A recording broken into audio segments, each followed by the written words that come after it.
મજામાં બાળકો, હું ધર્મેશ પટેલ. વર્તુળના આગળના વિડીયોમાં સ્વાગત છે તમારું. હવે આજે આપણે વર્તુળના ટેક્સ્ટબુકના દાખલાની થોડી ચર્ચા કરીશું. તો પહેલાં તો સ્વાધ્યાય 10.1.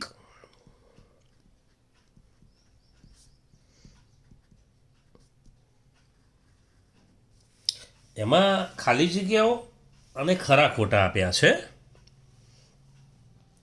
તો થોડી ચર્ચા કરી લઈએ, જેથી થોડું થિયરીનું પણ રિવિઝન થઈ જાય.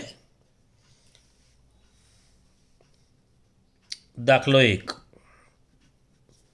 એમાં ખાલી જગ્યા પૂરો એવું છે. નંબર 1, વર્તુળનું કેન્દ્ર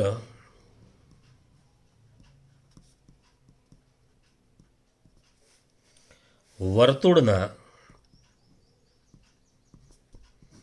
ખાલી જગ્યા ભાગમાં હોય છે. હવે જો વર્તુળનું કેન્દ્ર, આ વર્તુળ,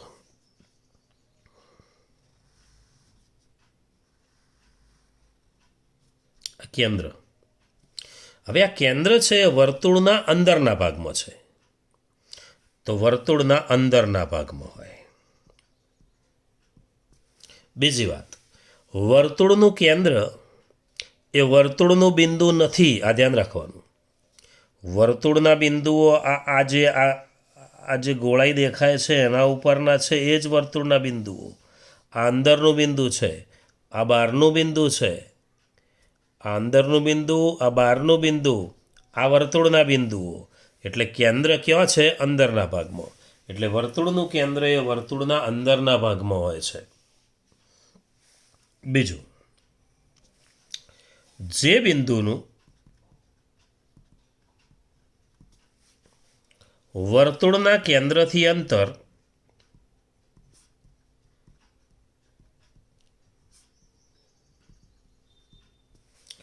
તેની ત્રિજ્યા કરતાં વધારે હોય.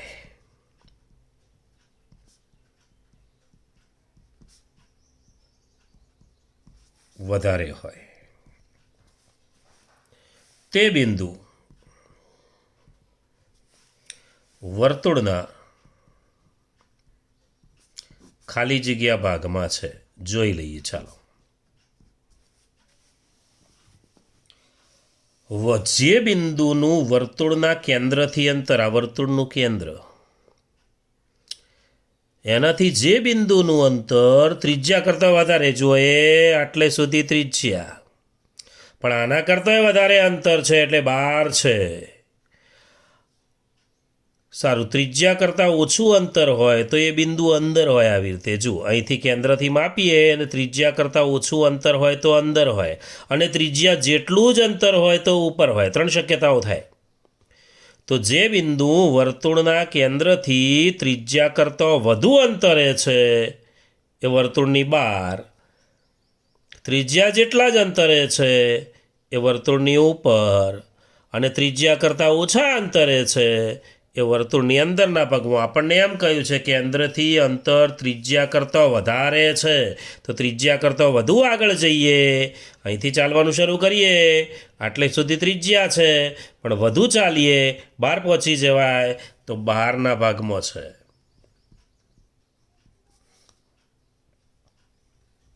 ત્રણ નંબર, વર્તુળની મોટામાં મોટી જીવા.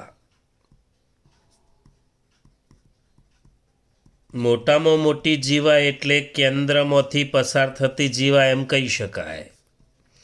એટલે વર્તુળના કેન્દ્રમાંથી પસાર થતી એટલે મોટામાં મોટી જીવા શું કહીશું? તો વર્તુળનો વ્યાસ કહીશું. જીવા એ વ્યાસ છે, વર્તુળનો વ્યાસ છે. નંબર 4, જ્યારે ચાપના અંત્ય બિંદુઓ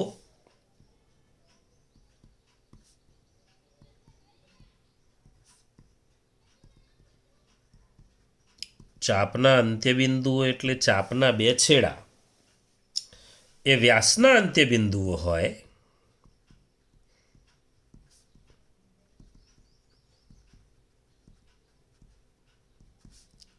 એ વ્યાસના અંત્ય બિંદુઓ હોય તો તે ચાપ ખાલી જગ્યા છે. જોઈ લઈએ. આ વર્તુળ જો એ આ ચાપ છે, પણ આ ચાપ છે લઘુ ચાપ છે. એના અંત્ય બિંદુઓ જોડી દઈએ તો વ્યાસ ના થાય. જુઓ, વ્યાસ નથી થતો. આ વર્તુળ છે, આ ચાપ છે. જુઓ, ચાપના અંત્ય બિંદુઓ, વર્તુળનો વ્યાસ થઈ જાય છે. આ કેન્દ્ર છે, તો વર્તુળનો વ્યાસ થઈ જાય અને આ ચાપ છે, તો ચાપના બે છેડા, આ બે છેડા અંત્ય બિંદુઓ, જેમાં લઘુચાપના બે છેડા છે, આ એ અને બી. એમ અહીંયા આપણે પી અને ક્યુ લઈએ તો પી અને ક્યુ એ વ્યાસના અંત્ય બિંદુઓ છે.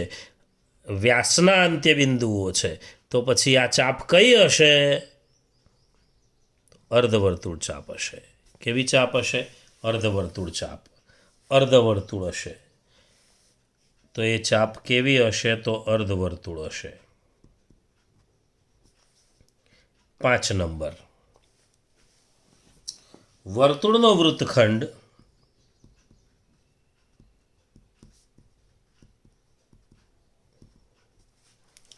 એ વર્તુળના ચાપ અને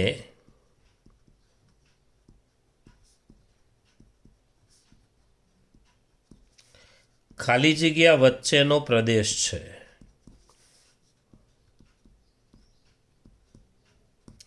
હવે વૃત્તખંડ કોને કહીશું?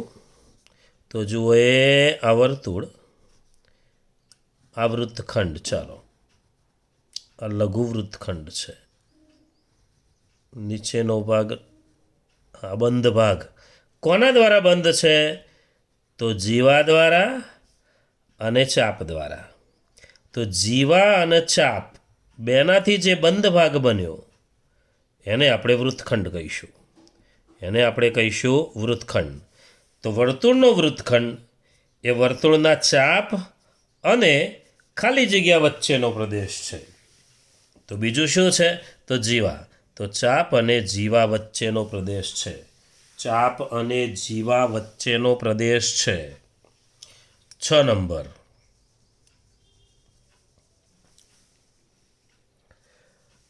સમતલમાં આવેલું વર્તુળ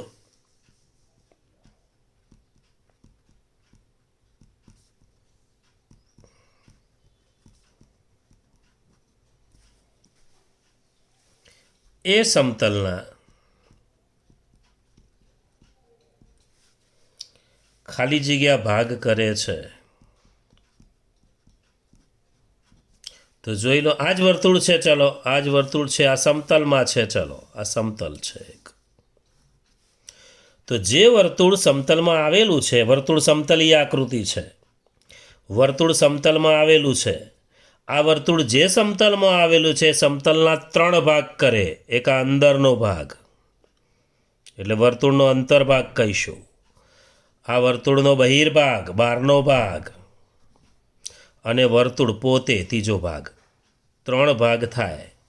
વર્તુળથી વર્તુળના સમતલના 3 ભાગ થાય.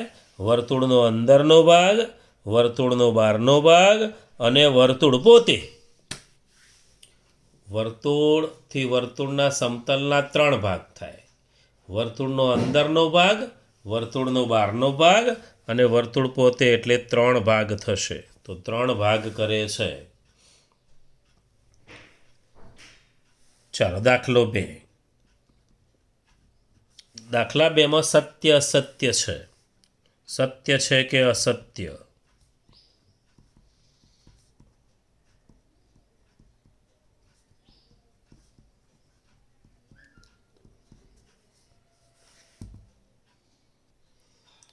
સત્ય છે કે અસત્ય તે જણાવો.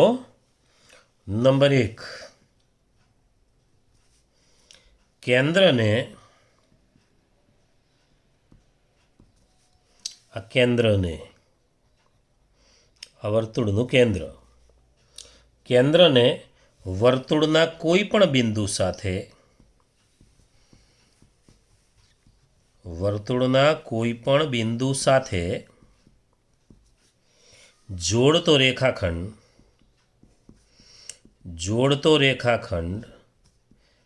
એ વર્તુળની ત્રિજ્યા છે. તો આ વિધાન કેવું છે? તો સત્ય છે. જોઈ લઈએ કેમ. કારણ કે વર્તુળના કોઈ પણ બિંદુ સાથે કેન્દ્રને જોડીએ તો ત્રિજ્યા બને. એવી ત્રિજ્યાની વ્યાખ્યા છે. તો કારણ એવું બતાવી શકાય કે ત્રિજ્યાની વ્યાખ્યા પ્રમાણે આવું થાય છે કે વર્તુળનો કેન્દ્ર અને વર્તુળનું કોઈ પણ બિંદુને જોડતો રેખાખંડ એ ત્રિજ્યા છે. એટલે આ વિધાન કેવું છે? સત્ય છે. બીજું વિધાન, વર્તુળની સમાન જીવાઓની સંખ્યા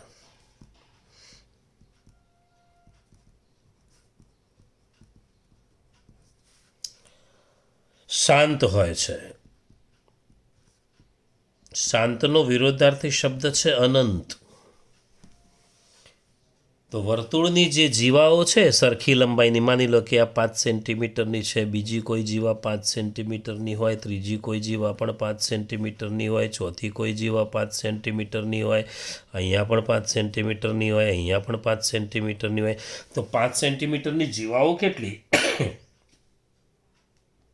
તો કંઈ શાંત નથી, સંખ્યા નિશ્ચિત નથી, અસંખ્ય હોય. એટલે શાંત હોય છે વાત ખોટી છે. અસંખ્ય હોય, અહીંયા અસંખ્ય શબ્દ હોય તો વિધાન સાચું થાય.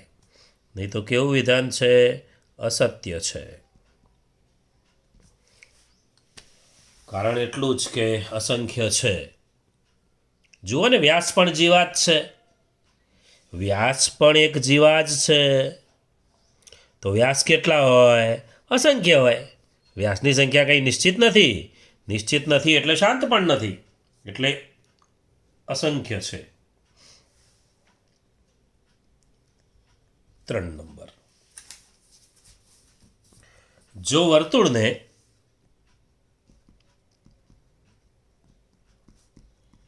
ત્રણ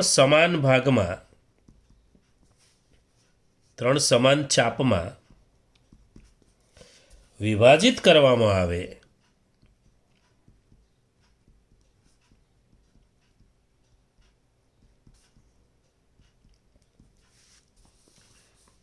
તો તે પ્રત્યેક ગુરુચાપ છે.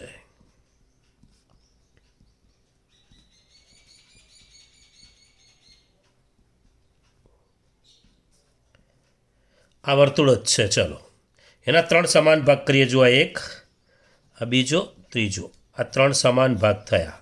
એક ભાગ, બીજો ભાગ, ત્રીજો ભાગ. આ ચાપની વાત છે. આ એક ચાપ, બીજી ચાપ, ત્રીજી ચાપ. તો આ ચાપ કેવી છે?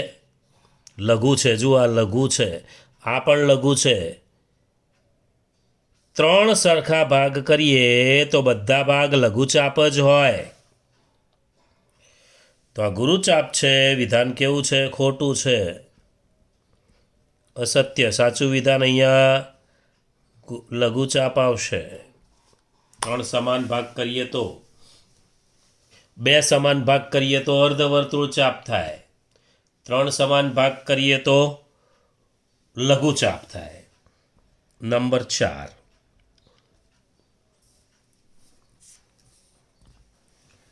વર્તુળની જીવા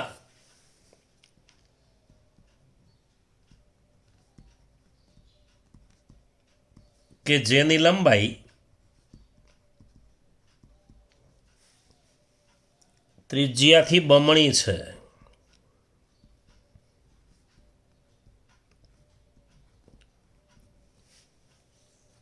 તેને વર્તુળનો વ્યાસ કહે છે.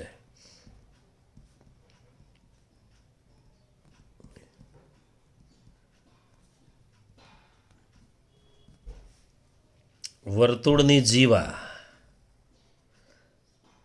આ કેન્દ્ર, ત્રિજ્યાથી બમણી. જો આ એક ત્રિજ્યા, આ બીજી ત્રિજ્યા, ત્રિજ્યાથી બમણી જીવા એટલે એને વ્યાસ કહીશું જ.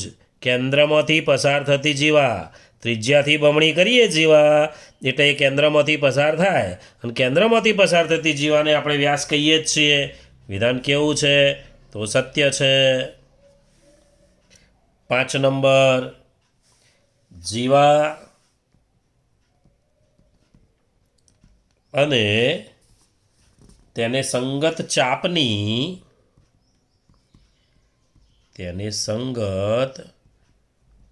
ચાપની વચ્ચેના પ્રદેશને, એટલે જીવા અને ચાપની વચ્ચેનો પ્રદેશ,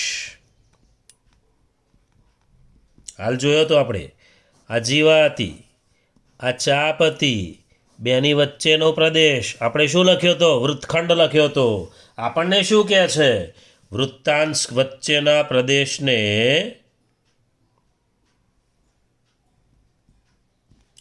વૃત્તાંશ કહે છે. ખોટી વાત છે, ખોટી વાત છે. વૃત્તખંડ કહેવાય. અસત્ય. અહીંયા વૃત્તખંડ શબ્દ આવે. અને છેલ્લું છઠ્ઠું, વર્તુળ એ સમતલીય આકૃતિ છે.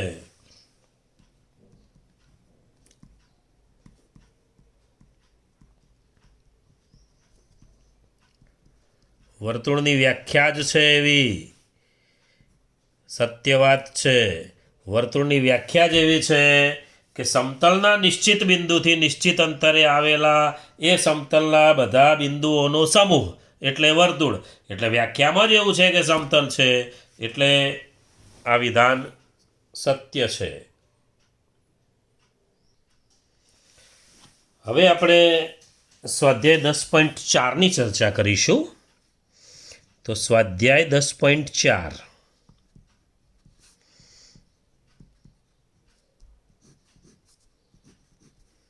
સ્વાધ્યાય 10.4 એમાં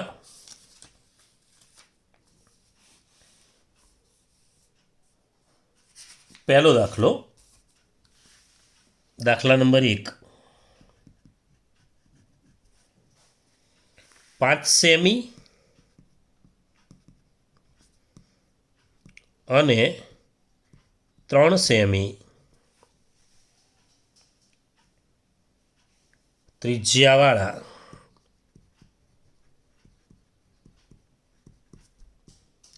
બે વર્તુળો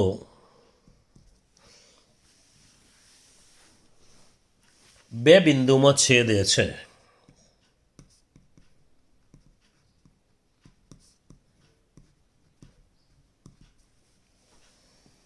તેમના કેન્દ્ર વચ્ચેનું અંતર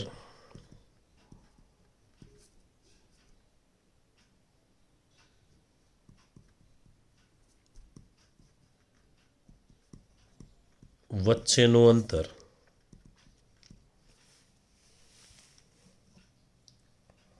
4 સેમી છે.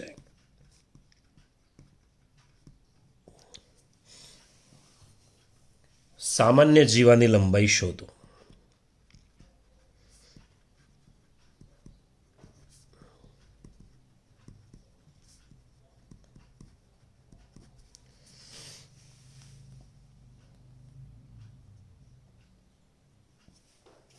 આકૃતિ દોરવામાં થોડું ધ્યાન રાખો ને, એટલા માટે કે જ્યારે બે ત્રિજ્યાઓ આપી હોય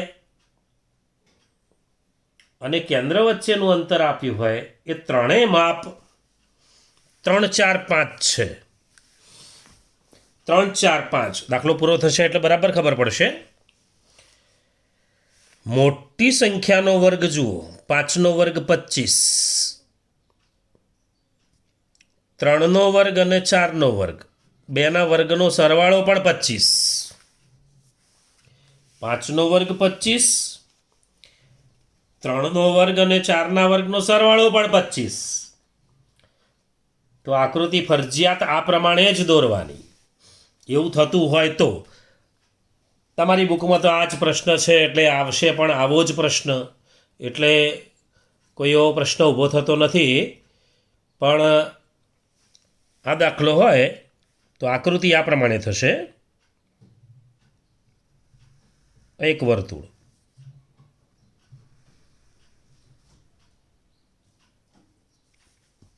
મોટું વર્તુળ જેની ત્રિજ્યા 5 સેમી. બીજું એક 3 સેમીનું વર્તુળ છે. તો ધ્યાન રાખજો, આ એક જીવા છે. આ જીવા વ્યાસ થાય એવું એક વર્તુળ દોરી દઈએ આપણે.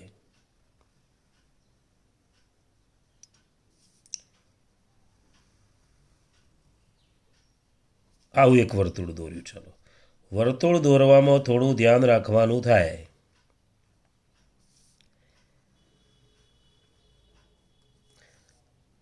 આ છે સામાન્ય જીવા છે. આ છે સામાન્ય જીવા છે. હવે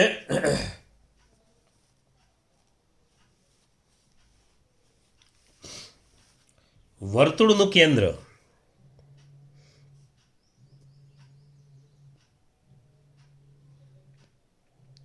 આ મોટા વર્તુળનું કેન્દ્ર, આ નાના વર્તુળનું કેન્દ્ર.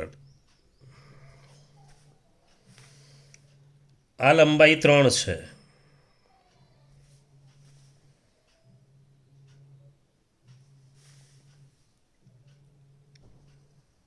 આ મોટાની ત્રિજ્યા કેન્દ્રથી એટલે આ 5 છે અને બંને કેન્દ્રો વચ્ચેનું અંતર 4 છે.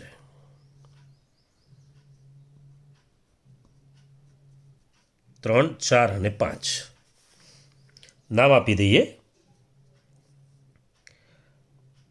આનું કેન્દ્ર લઈએ O, આનું કેન્દ્ર લઈએ P,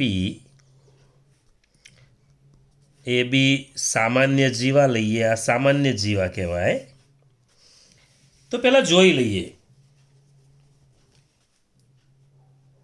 ત્રિકોણ આપણને OAP દેખાય છે. ત્રિકોણ OAPમાં એ બી સામાન્ય જીવા છે. જોઈ લો પહેલાં, એ બી સામાન્ય જીવા છે. બે વર્તુળની સામાન્ય જીવા કઈ છે? એ બી છે. અને એ સામાન્ય જીવાની લંબાઈ આપણે શોધવી છે. તો સામાન્ય જીવાની લંબાઈ શોધવી હોય તો પહેલાં આપણે એક વાત જોઈ લઈએ. ચલો, સૌથી મોટી બાજુ ત્રિકોણ OAPમાં સૌથી મોટી બાજુ કઈ છે? તો OA. તો OA વર્ગ એટલે 5નો વર્ગ એટલે 25. હવે નાની બે બાજુના વર્ગોનો સરવાળો કરીએ. ચાલો, નાની બે બાજુના વર્ગોનો સરવાળો કરીએ તો OP વર્ગ અને AP વર્ગ બેનો સરવાળો કરીએ એટલે કેટલો થશે? OP વર્ગ એટલે 4નો વર્ગ, પેલો 3નો વર્ગ એટલે 16 વત્તા 9 એટલે 25. ફરીથી એકવાર સમજી લો, ત્રિકોણ OAP લીધો. આમાં એ ત્રિકોણ OAPમાં સૌથી મોટી બાજુનો વર્ગ અલગથી કર્યો અને બાકીની બે બાજુના વર્ગોનો સરવાળો કર્યો. એ બંને સરખો આવે છે. એટલે OA વર્ગ બરાબર OP વર્ગ વત્તા AP વર્ગ આપણે લખી શકીએ. અને એક બાજુનો વર્ગ બાકીની બે બાજુના વર્ગોના સરવાળા જેટલો હોય તો આ પાયથાગોરસનો સિદ્ધાંત થયો. અને પાયથાગોરસનો સિદ્ધાંત કાટકોણ ત્રિકોણ માટે જ હોય. તો ફરજિયાત આ ખૂણો P શું હશે? કાટખૂણો હશે. માટે ખૂણો P કાટખૂણો થાય.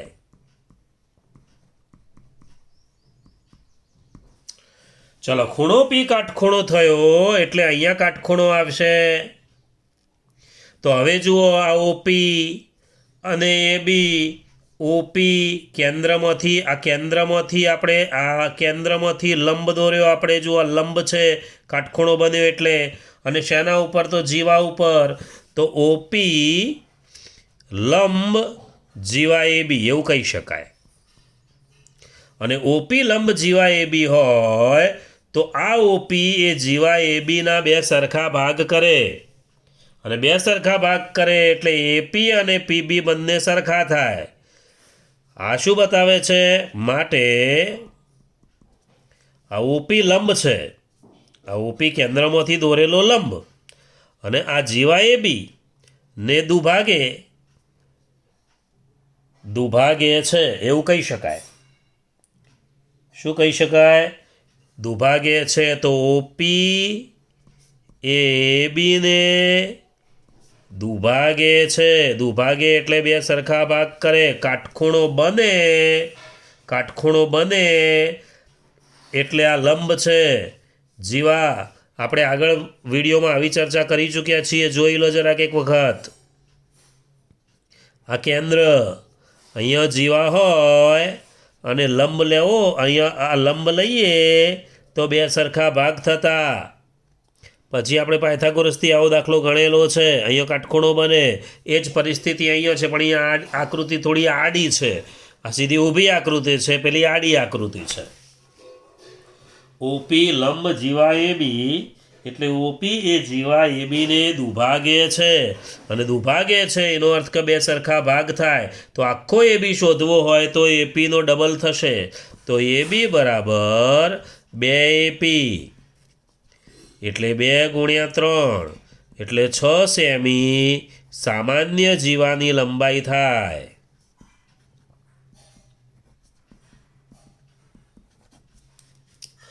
આગળના દાખલા આગળના વિડીયોમાં જોઈશું.